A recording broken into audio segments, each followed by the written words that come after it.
Everyone, my cute little वांगशन family, हम the untold story का नेक्स्ट पार्ट स्टार्ट करते हैं। Let's start.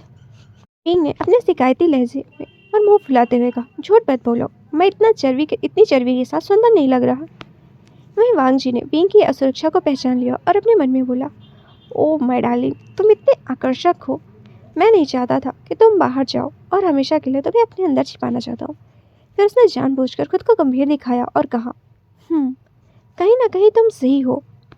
फिर उसने मजाक टोन में कहा, यहाँ आते समय मुझे कई राजकुमारियाँ मेरी ओर देख रही थी। शायद मुझे एक और शादी कर लेनी चाहिए। पर विंग वो स्टिप्ड हो गया, उसकी आंखें भर आई। विंग की आंखों में आंसू देखकर वांगजी घबरा गया और उसने अपने आप से कहा, तुम डम वांगजी, तुमने क्या किया। वही विंग, उसके मन में अनेक नकारात्मक विचार उमड़ रहे थे। वांगजी ने तुरंत विंग को गले लगा लिया। फिर वांगजी ने खुद को विंग से अलग किया और दोषी नजरों से विंग की ओर देखा और कहा, आज मैं यह आखिरी बार कह रहा हूँ, मैं तुम्हारे अलावा कभी किसी और से शादी नहीं करूँगा, मुझे माफ़ कर दो आई। पर विंग वो कन्विंस नहीं हुआ। वांगजी ने अपने हाथ बढ़ाकर विंग के उभरे हुए पेट पर रख दिया और सीरियस टोन में कहा, मैं तुम्हारे अलावा कभी किसी और से शादी नहीं करूँगा। तुम मेरे एकमात्र और ओनली वन हो आई। ये मैं और मेरी बेटी और मेरे बेटे की मुझे शपथ है। विंग, उसकी आंखें बड़ी हो गईं। वो दोनों एक दूसरे की आंखों में देख रहे थे। विंग इस वक्त खुशी से ओवर फ्लेम हो रहा था। वो देख रखता था कि वांग जी कितना डिटरमाइन है।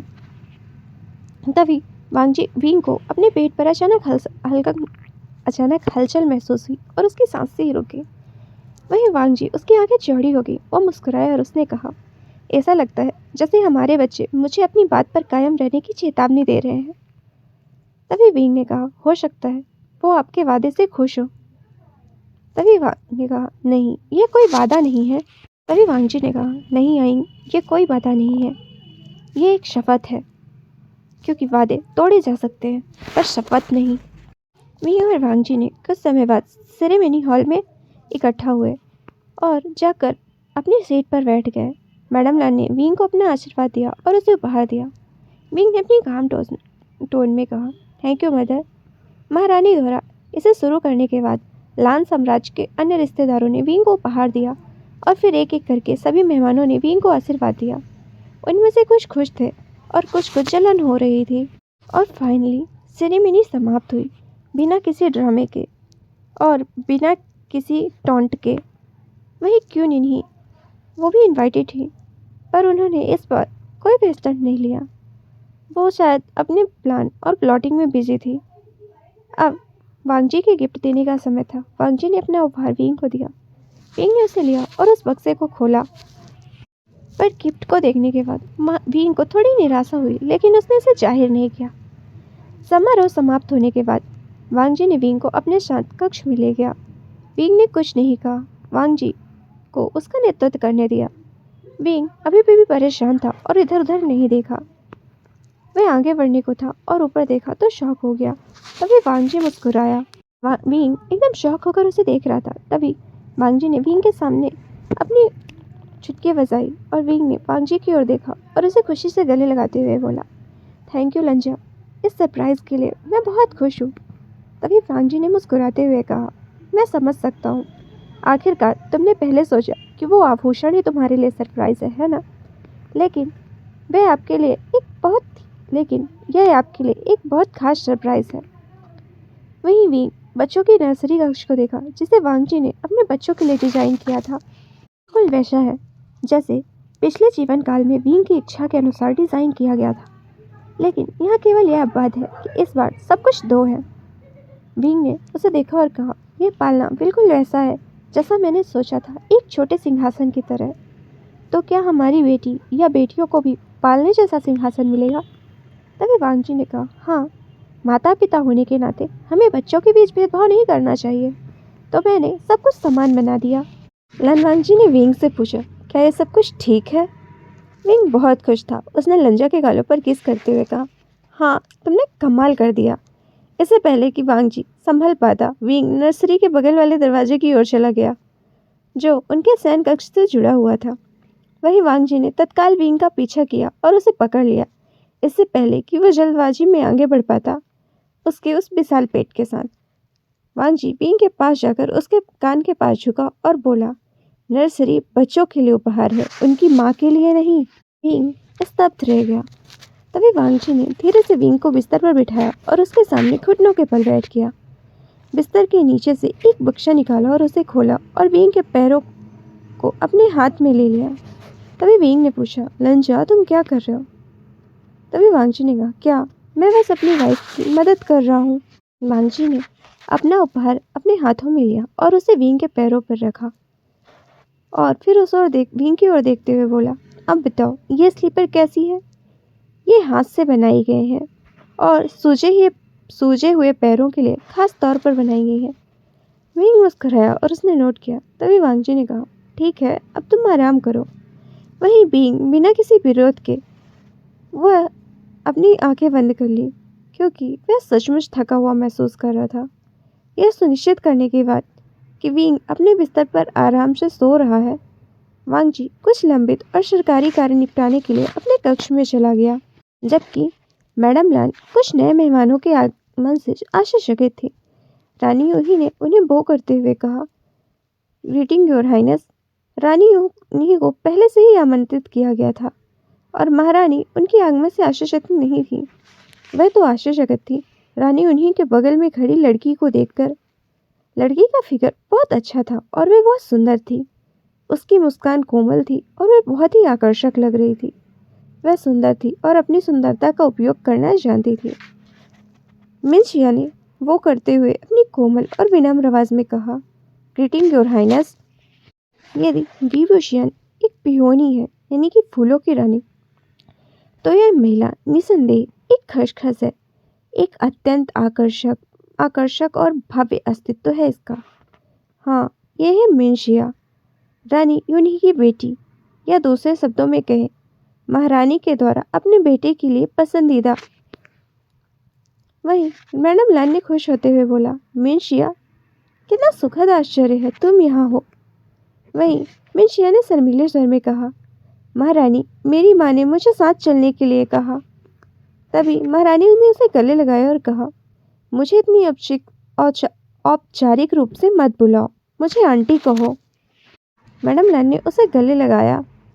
वहीं लान शियानी ने वापस गला लगाया और कहा, ज़रूर आंटी। तभी मैडम लान ने कहा, चलो अंदर चलें और बैठे। रानी इन्हीं और मिंशिया दोनों ने नोट किया और वो महारानी के कक्ष में पहुंची। महारानी ने अपनी एक नौकरानी को जलपान की व्यवस्था करने को कहा। रानी ने बातचीत शुरू करने के लिए उनके स्वास्थ्य और यात्रा के बारे में पूछा। बाद में जलपान आया और सभी ने पेय समाप्त कर लिए।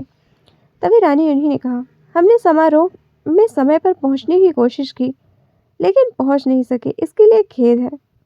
वही मैडम लान ने कहा, चिंता मत करो, कोई बात नहीं, मैं आप दोनों के लिए बींग से मुलाकात और उसकी शुभकामनाएं देने की व्यवस्था कर दूंगी।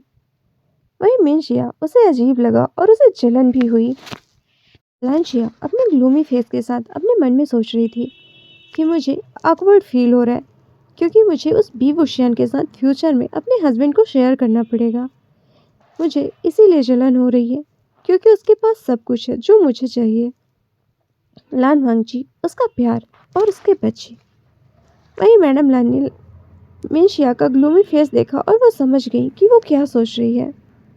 उन्होंने उसका हाथ को अपने हाथों में लिया और कहा, तुम ज़्यादा मत सोचो मिंशिया, तुम मुझ पर भरोसा करो और मेरे इंस्ट्रक्शन को फॉलो करो। तुम जल्द ही मेरे बेटे को पा जाओगी। मिंशिया ने थोड़ा मुस्कुराते हुए कहा, ज़रूर आंटी, मुझे आप पर किसी और से ज़्यादा भरोसा है और आप जो भी कहेंगी मैं बिना किसी हिचकिचाहट के वह सब करूँगी।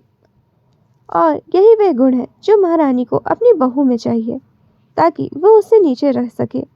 और यही एक गुण है जिसकी विभूषण में कमी है, विनम्र होना। विभूषण बुद्धिमत्ता के साथ सुंदरता की परिभाषा है। वह प्रभावशाली और शक्ति धारण करने के लिए पैदा हुआ है। उन्होंने थोड़ी देर गपशप की। तभी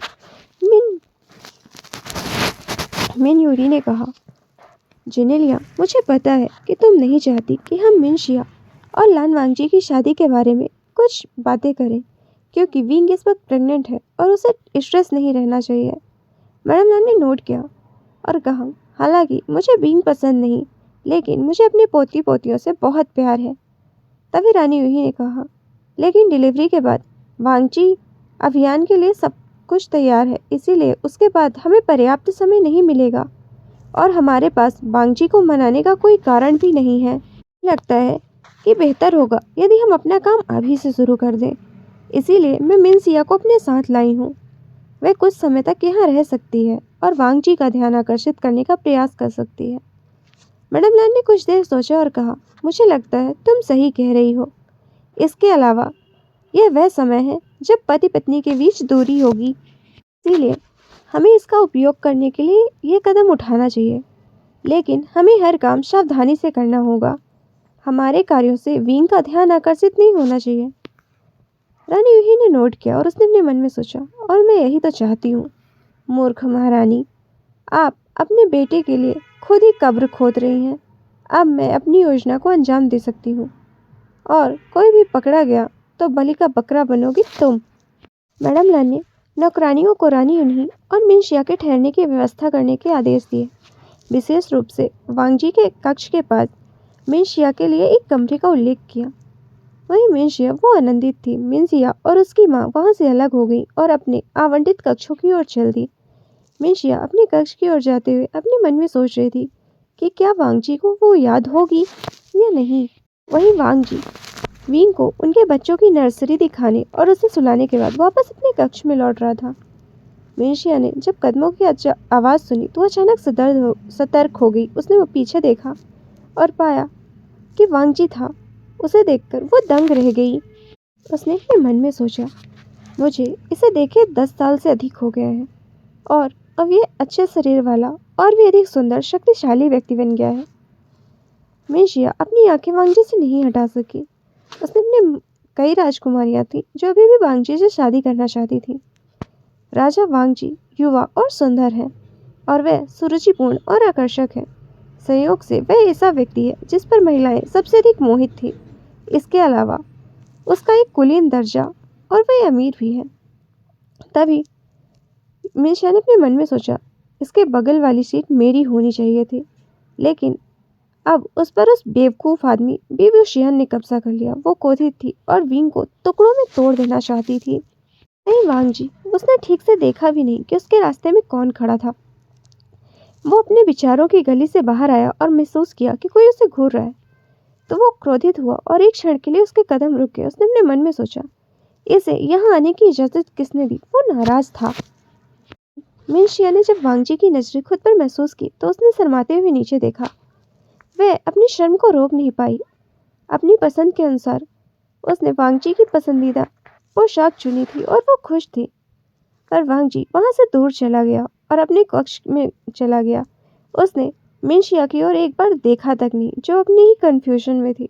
वही मिनशिया शॉक्ड हुई और कुछ देर तो समझ ही नहीं आया कि उसे हुआ क्या। अपने सपनों के बुलबुलों से बाहर आने के बाद उसने महसूस किया कि उसका सपना था जहाँ वांगजी उसे देखा और उसकी प्रशंसा करेगा, लेकिन हकीकत में वांगजी ने बिना एक बार भी उसकी ओर देखे उसके पास से ही चला गया। मिनशिया निराशा से अपने कमरे के अंदर गई और अपने मन में सोचा, मुझे आराम की ज़रूरत है। आखिरकार मैं कुछ समय बाद उस बींग से मिलने जा रही हूँ।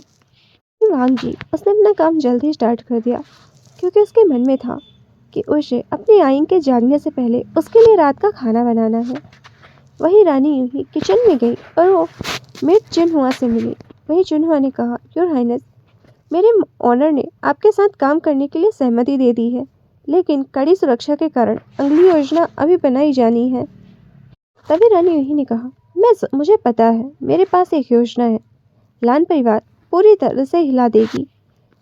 उन्होंने केवल महारानी को ही निशाना बनाया जिसका प्रभाव नहीं पड़ा, लेकिन मेरी ये योजना इस शाही परिवार को हमेशा के लिए खून से बहा देगी। आप अपने गुरु से कह सकते हैं कि मुझे इस संबंध में उससे मिलना है। चुनहुआ ने नोट किया और वहां से चली गई। वह उस नकाबपोश व्यक्ति को सारी बात बता दी। तब मिंजी, जो घूंघट वाली महिला है, उसने विंग को यह बात बताने के लिए सही समय का इंतजार किया क्योंकि वो आराम कर रहा था। वहीं चुनहुआ एक दीवार शेल्फ के पीछे छिपे हुए बॉक्स को इस कॉल कर रही थी और वहां से चली गई। वहीं मिंजी ने बिना किसी सूचना के उस स्क्रॉल को उठा लिया। मिंजी ने बींग के स्वास्थ्य का और उसके बच्चों की भलाई का बहुत महत्वपूर्ण ध्यान रखा। सभी ने अपना खेल शुरू कर दिया है और केवल समय ही बताएगा कि कौन जीतेगा। शाम हो गई थी और बींग जाग गया और देखा कि मिंजी उसका इंतजार कर रही है। मिंजी ने बींग को वो स्क्रॉल दे दिया। बींग ने उसे पढ़ा और उसके चेहरे पर एक स्मित आ गया। उसने कहा, लगता है मुझे खेल जल्दी खत्म करना होगा। फिर उसने अपने पेट को सहलाते हुए कहा, मेरे बच्चे को इस दुनिया में आने से पहले एक स्वच्छ वातावरण की आवश्यकता है। फिर उसने मिंजी की ओर देखा और कहा, उन पर नजर रखो। मिंजी ने वो किया और कहा, यस योर हाइनेस। जल्द ही बींग के पास कुछ मेहमान आ गए जो समारोह के लिए देर से आए और उसे बधाई देना चाहते थे। मैडम लान ने अपनी सहेली और मिंसिया के साथ बींग के विंग में आई। मिंसिया ने थोड़ा वो किया और कहा, ग्रीटिंग योर हाइनेस। वही बींग थोड़ा चौंक गया। उसने मिंसिया को इतना जल्दी अपने पास एक्सपेक्ट नहीं किया था। उसने खुद को थोड़ा कंपोज किया। वहीं मिंसिया को थोड़ा ऑकवर्ड फील हो रहा था क्योंकि विंग उसे इग्नोर कर रहा था। तभी मैडम लान ने एक स्टर्न वॉइस में कहा, विंग। तभी विंग ने अपने इनोसेंट टोन में ही कहा, मदर इन लॉ, क्या मैटर है? तो मैडम लान ने कहा, सिर्फ इसलिए कि तुम प्रेग्नेंट हो। मैं ये नहीं कह रही, लेकिन इसका मतलब यह नहीं कि तुम मेरे मेहमानों का अनादर करोगे। तभी विंग ने कहा, ओह, लेकिन मैंने तो एक शब्द भी नहीं कहा, तो फिर मैं अनादर कैसे किया? वहीं मिंशिया ने धीमी और विनती भरी आवाज़ में कहा, इट्स ओके आंटी। मैडम लान, उन्हें इस वक्त बहुत गुस्सा आया। रानी उन्हीं आगे बढ़ी और उन्होंने कहा, बधाई हो रानी विंग। उन्होंने अपना उपहार विंग को दिया, लेकिन इसे विंजी ने ले लिया। तभी विंग ने एक सार्थक आवाज़ में कहा, आपके आशीर्वाद के लिए धन्यवाद रानी उन्हीं। रानी उन्हीं नाराज हो गई और वे जल्दी वहाँ से चले गए क्योंकि अब भोजन का समय हो चुका था। वहीं विंग ने उनके जाने के बाद एक राहत की सांस ली। उसने अपने मन में सोचा, उनके साथ एक ही वातावरण में रहना भी बहुत घुटन भरा है। मेरे दुश्मन अभी भी एक कदम आगे हैं। मिंशिया का आगमन संयोग नहीं हो सकता। मेरी तथाकथित सास कुछ योजना बना रही होगी। खैर, यह अच्छा भी है। वो सोफे पर झुका और आंखें जटिल भावनाओं से भरी हुई थी। उसने अपने मन में कहा, लान वांगजी, अब यह आपका समय है। क्या आप इससे पहले मिल चुके हैं या नहीं? इस बार आप क्या चुनेंगे? मैंने पिछले जीवन में जो देखा था उसके अनुसार यह पहली नज़र का मामला नहीं था, ना ही प्यार और ना ही आकर्षण। इसीलिए मुझे इंतज़ार करना होगा और देखना होगा कि आप क्या करेंगे। अब आपके पास कोई बाध्यता नहीं है। जी, विंग और याली ने डिनर तैयार किया। विंग ने अपना डिनर याली के साथ ही खाया। वहीं विंग वांगजी के कमरे में गया क्योंकि वह रात खाने के लिए नहीं आया था। उसने देखा वांगजी अपने कमरे में आराम से सो रहा है। तभी विंग ने आवाज़ दी, श्वेयांग। श्वेयांग, जो कि विंग का एक शैडो गार्ड था, वो सामने आया और विंग के सामने घुटने देखते हुए सम्मान से बोला, क्वीन। तभी विंग ने कहा, एक टेबल ले आओ। श्वेयांग ने मेज वांगजी के सामने से बिस्तर से दूर कर दिया और अपना काम पूरा करने के बाद वहाँ से चला गया। वहीं विंग उन बिखरे हुए स्कॉल को देखा और उन्हें एकत्र किया। वो वांगजी के बिस्तर के पास गया और उसे कंबल से ढक दिया। फिर उसने वांगजी को एक डीपली देखना स्टार्ट किया और अपने मन में सोचा, हर प्यार का परीक्षण किया जाएगा और आप पिछली बार परीक्षण में असफल रहे थे वांगजी। आशा है कि आप इस बार मुझे निराश नहीं करेंगे, अन्यथा मेरे निर्णय कठोर और क्रूर होंगे। यदि आप मुझे अभी भी निराश किया तो मुझे राजघराने के नियमों के विरुद्ध जाने में कोई संकोच नहीं होगा। मैं एक बार फिर वही जीवन नहीं जी सकता। चलो बस अच्छे की आशा करते हैं। उसने वांगजी के फोrehead पर किस किया और वहाँ से चला गया। वहीं कुछ देर बाद वांगजी उसे नींद में पसीना आने लगा। उसने सपना देखा। सपने में विंग, मैं तुमसे नफरत करता हूँ लान वांगजी, मुझे तुमसे नफरत है। उसने वांगजी की ओर नफरत से देखते हुए कहा, तुमने मुझे सबसे बुरे तरीके से धोखा दिया है। आपसे हमारा कोई रिश्ता नहीं रहेगा। वही वांगजी ने ब्लीडिंग टोन में कहा, प्लीज़ विंग, प्लीज़ मेरी बात सुनो। मुझे नहीं पता मैंने ऐसा क्यों किया। मैं वास्तव में नहीं जानता। प्लीज़ मुझे दूसरा मौका दो। वो रोते हुए विंग से विनती कर रहा था, प्लीज़ हाइंग, मैं इसका हल ढूंढ लूँगा और मैं तुम्हें कभी धोखा नहीं दूंगा। प्लीज़ मुझे माफ़ कर दो, प्लीज़ मुझे मत छोड़ो। तभी विंग ने गुस्से में कहा, इनफ, मैं तुम पर फिर कभी भरोसा नहीं करूँगा। धोखा खाना मेरे लिए आखिरी सहारा है और मैं तुम्हारे साथ अब नहीं रह सकता, कभी नहीं। विंग वहाँ से मुड़कर जाने लगा। वांग जी ने उसका हाथ पकड़ा और उसे रोकने की कोशिश की, पर विंग ने उसे झटका दिया और वहाँ से चला गया। वहीं वांग जी सिर्फ रोते हुए जमीन पर गिर पड़ा। उसने कहा, आइंग, और यहाँ पर सपना खत्म हुआ। वांग जी झटके से जाग उठा। उसे पसीना आ रहा था, उसका दिल तेजी से धड़क रहा था। उसने अपने चारों ओर देखा और पाया कि वो अपने शयन कक्ष में है। उसने पानी उठाया और उसे एक घूंट में पी गया। कुछ मिनटों बाद उसने खुद से ही विस्पर करते हुए कहा, यह था बस एक बुरा सपना। उसने अपने मन में कहा, जहाँ तक मुझे याद है मैं बिस्तर पर काम कर रहा हूँ और उस पर एक कार टेबल भी थी। फिर मैं इतने आराम से कैसे सो रहा हूँ। वो विंग के कक्ष की ओर जाने के लिए उठा। फिर उसने आसमान की ओर देखा और बहुत देर हो चुकी थी और उसे यह बात समझ में आई। जब वांग जी विंग के स्थान पर पहुंचा तो उसने खुद को शांत किया और धीरे से दरवाज़ा खोला। जबकि गार्ड एक तरफ चले गए, उसने देखा कि विंग अपने बिस्तर पर गहरी नींद में सो रहा है। वांग जी के बुरे सपने ने उसके अंदर एक अज्ञात भय पैदा कर दिया, जिसके कारण वह सो नहीं पाया। वो सोफे पर बैठ गया और वह अपनी पत्नी को देखता रहा। इस बीच उसका मन अचानक फिर से उस सपने के बारे में सोचने लगा और विभिन्न निष्कर्ष निकालने लगा।